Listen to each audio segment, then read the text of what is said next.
Do you need help purchasing your car insurance? Head on over to AutoDeal.com.ph/car-insurance. Here, you can compare prices and customize your insurance coverage from many of the Philippines' top providers. When you've selected the insurance that's best for you, simply fill out the application and complete the transaction with ease through Visa, MasterCard, GCash, GrabPay, or PayPal, and receive your policy within the next business day. Get the best deal on insurance with AutoDeal.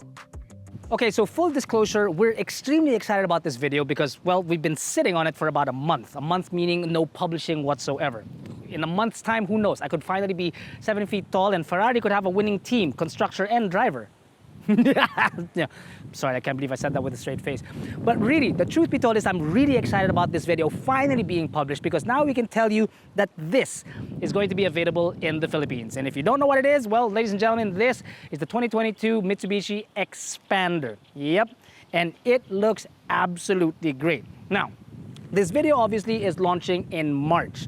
The Xpander will be available in showrooms and for deliveries by about mid of this year, around about May. Do check out our website, AutoDeal.com.ph, for more details about that. But in the meantime, allow me to take you around the differences of what the new one is compared to the old one over there. We brought the old one there so that you could just see exactly how different it is. And first off, we're going to start with the front clip, which you cannot miss.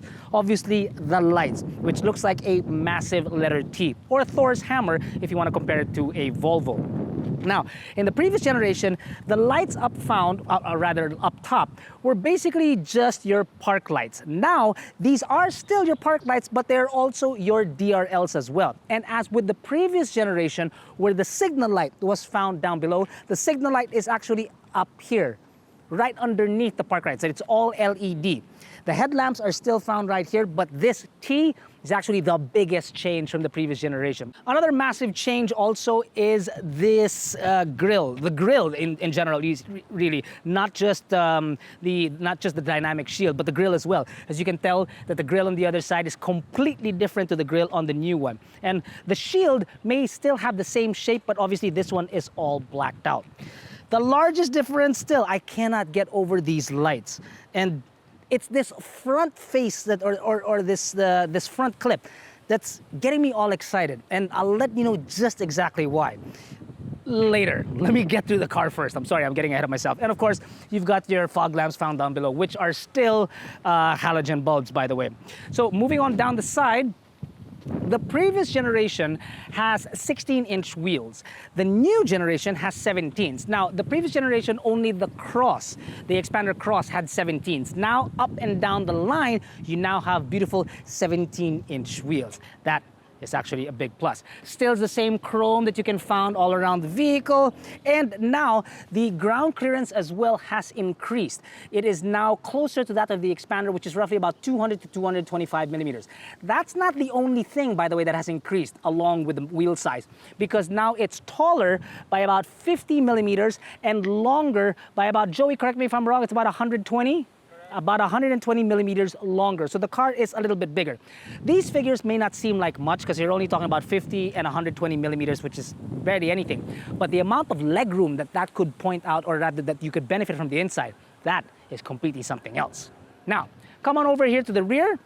I want to be able to show you exactly what the two rears look like in comparison with one another. This is the new Xpander, obviously. It still mimics the same from the previous generation, because the first thing is the lights are still in the same shape. However, the lights now are no longer a combination of LEDs and just your average bulbs. Now it's full LED, which is very, very nice. You still have your third brake light found up on top as with the previous generation. What is missing, if you notice, is that down below, there is a fog lamp in the previous generation. Here on the new one, it's missing. Kind of sad that they would take away something from something that's newer, and it's not necessarily that you're going to use it a lot inside the city, but it's just a nice flex that it would have, you know. I wish they didn't take it away. Other changes that you will notice for the rear is that the reflectors are no longer horizontal, but now they are vertical. Horizontal still are these slats found here and here, which kind of mimic what you can see in the front headlamps and some of the grille up front. If you open her up, it's still exactly the same on the inside. You've got 3 rows. This third row obviously folds. I'm pulling the wrong lever, but it obviously folds to show you a lot more space that you can use. It's a flat bottom, and then you've got cubby holes down here. For the exact amount of space that you get inside the Xpander, do visit our website, AutoDeal.com.ph, where we have all the specs and prices of the previous generation, which is, it shares the same amount of space anyhow. And if you'd like to see exactly the space of the Xpander in action, do visit our YouTube page, where we actually have a review of this against the, if I'm not mistaken, it's the XL7. And then older than that, we even have a huge comparo of it where we took it out to the beach and there was 3 cars, but that's a completely different story altogether. So that is the third row. I expect that the comfort of the third row seats would still be exactly the same. So why don't you meet me inside and we'll talk about the second row. The interior space of the second row and the third row, I would imagine, is practically the same as the previous generation. What has changed, however, are the interior touches that you get on the seats. It's a much more velvety touch, really, and it feels good. Something that you don't necessarily expect in a car at this price point. You still have your bottle holders on either door with speakers there. The changes, though, however, is that the center armrest now comes with cup holders. This wasn't present in the previous generation, and I think it's a nice touch because when you put it down, it sort of gives you this limousinic feel when you're sitting in the back, which is nice if you're going to be 4 passengers. Not to say that you can't have a total of 5 passengers inside the car without utilizing the third row seats, because the tunnel in the center is actually very low. Oh, additions too would be the Type A and Type C charging point. No, it's the other way around. This is A and that's C. You still have your blower controls up on top, no other blowers in the back. But an addition for the second row, or rather for the third row, is that now there is a 12-volt socket that is available for the rear passengers. And that really is about all the changes for up front, or rather the second row. Apart from maybe these small little pockets that are found here. Sort of like when you get back in school, it's the front pocket of your uniform. Just don't have any of those bullies pull this down and you're walking around with a shirt that doesn't work for you. That's bad. You can tell I got bullied a lot in high school. Yeah. Some of the biggest changes of the interior will be found up front, and let's go through that right now. We'll do a couple of B-rolls of what the older generation looks like, just so that you have a reference of what it looks like. Number 1 is the dashboard. You'll notice that it's much flatter now, and it's got this horizontal stretch to it, as they're trying to refer to it, which means that it's much flatter, and if you need to reach anything like clean the dashboard or your windshield for that matter, it's actually very clean looking, and it actually gives you a better view of the road. It's unimpeded. As to, they've retained these quarter windows that are found just beneath the A-pillars, which it may not seem like much, but the amount of light that can come in and the view that you get from those windows is absolutely mind-boggling, and we thank Mitsubishi for that. Now on to the major changes that are inside. Obviously, you still have hard plastics found on top, but now there are soft touches that can be found here with contrast stitching, and not just on the dashboard, but on the door as well. There still is hard plastic, yes, forgive them, but hey, it's about ₱1 million, or roughly ₱1 million of price category. So there's a lot that you can get, but don't expect just way too much. Continuing on with the center console is you've got a 7-inch screen that has Android and Apple capabilities with a reverse camera that's actually still pretty clear.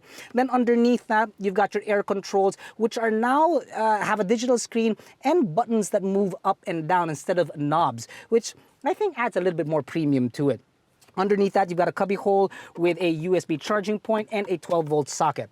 Now, in the center, you have piano black plastics, which I have mentioned before. I'm not necessarily the biggest fan of it, but at the very least now it's minimized to just this area here.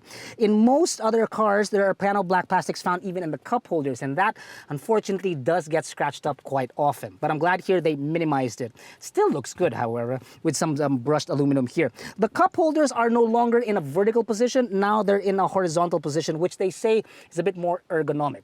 Whatever the case is, so long as it holds my drink and it doesn't spill, we're good as gold. Now, moving on to the steering wheel. It has a new material and a new design as well. Buttons for your cruise control. Cruise control, which is the only one in this class with cruise control, which is why this car has won a couple of comparos that we did in the past. In the center, your trip computer is a digital screen that is flanked by 2 analog gauges, your speedometer and tachometer. It's pretty standard, really. And then you've got some brushed aluminum that finishes it off. The thing about this is that there is one thing that is changed that you may not even notice at all, which is now there is no longer a manual parking brake. So you can't make any J-turns anymore or make squala or look really like a silly little boy trying to impress anyone. Now it's an electronic parking brake, which I think is more sophisticated, don't you think? It's got auto hold too. Now, the thing that people want to know is what's underneath the hood. I can tell you right now that underneath the hood, if we can, let's go up front.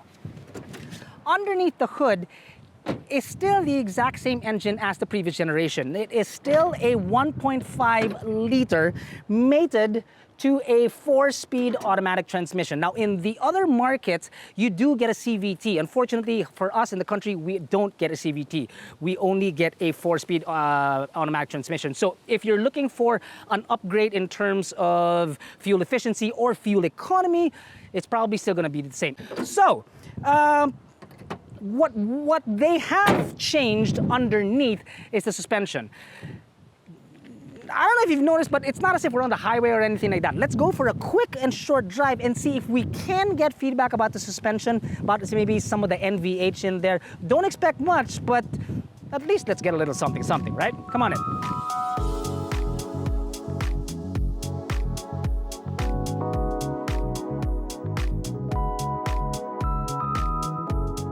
Now, like I mentioned earlier, unfortunately, the 2022 Xpander does not get the CVT that is available in other countries. Now, there's good and bad to that. The bad part is that it doesn't improve on the fuel efficiency that the car already has. The good part is that it doesn't decrease on the fuel efficiency that it already has. And the second thing is that at least you know that in a 4-speed automatic, it's still as peppy as it was before. And it truly is. It still is quite peppy. Now, Mitsubishi has also said that they've improved the suspension of the automobile. We are, however, to be honest with you, inside a private subdivision, and we're only traveling, well, this is actually quite fast. The main road we're doing about 50 kilometers per hour. So it's not as if we can immediately tell if the suspension is all that much better. What I can tell you, what hasn't changed, is the NVH. Because in the past, the NVH of this automobile was actually pretty darn good. And yet inside this car, it still is, which is a great thing. It goes without saying that there's only so much that we can do driving at low speeds, and it's not as if we can take this car very far out because, well, it's only got 90 kilometers on it, and we're not even supposed to be doing that much driving on it at all. But we hope to be able to get our hands on it sometime soon to do a more in-depth review. And to be able to catch that, do subscribe to our channel so that we can provide that video just for you guys. The all-new Mitsubishi Xpander comes in 3 variants and 3 prices, obviously. The GLX, which is a 2-wheel drive manual transmission, comes in at 1,030,000 Philippine pesos. The GLX 1.5G 2-wheel drive automatic is 1,090,000 Philippine pesos, while the top-of-the-line GLS 1.5G 2-wheel drive automatic comes in at 1,160,000 Philippine pesos.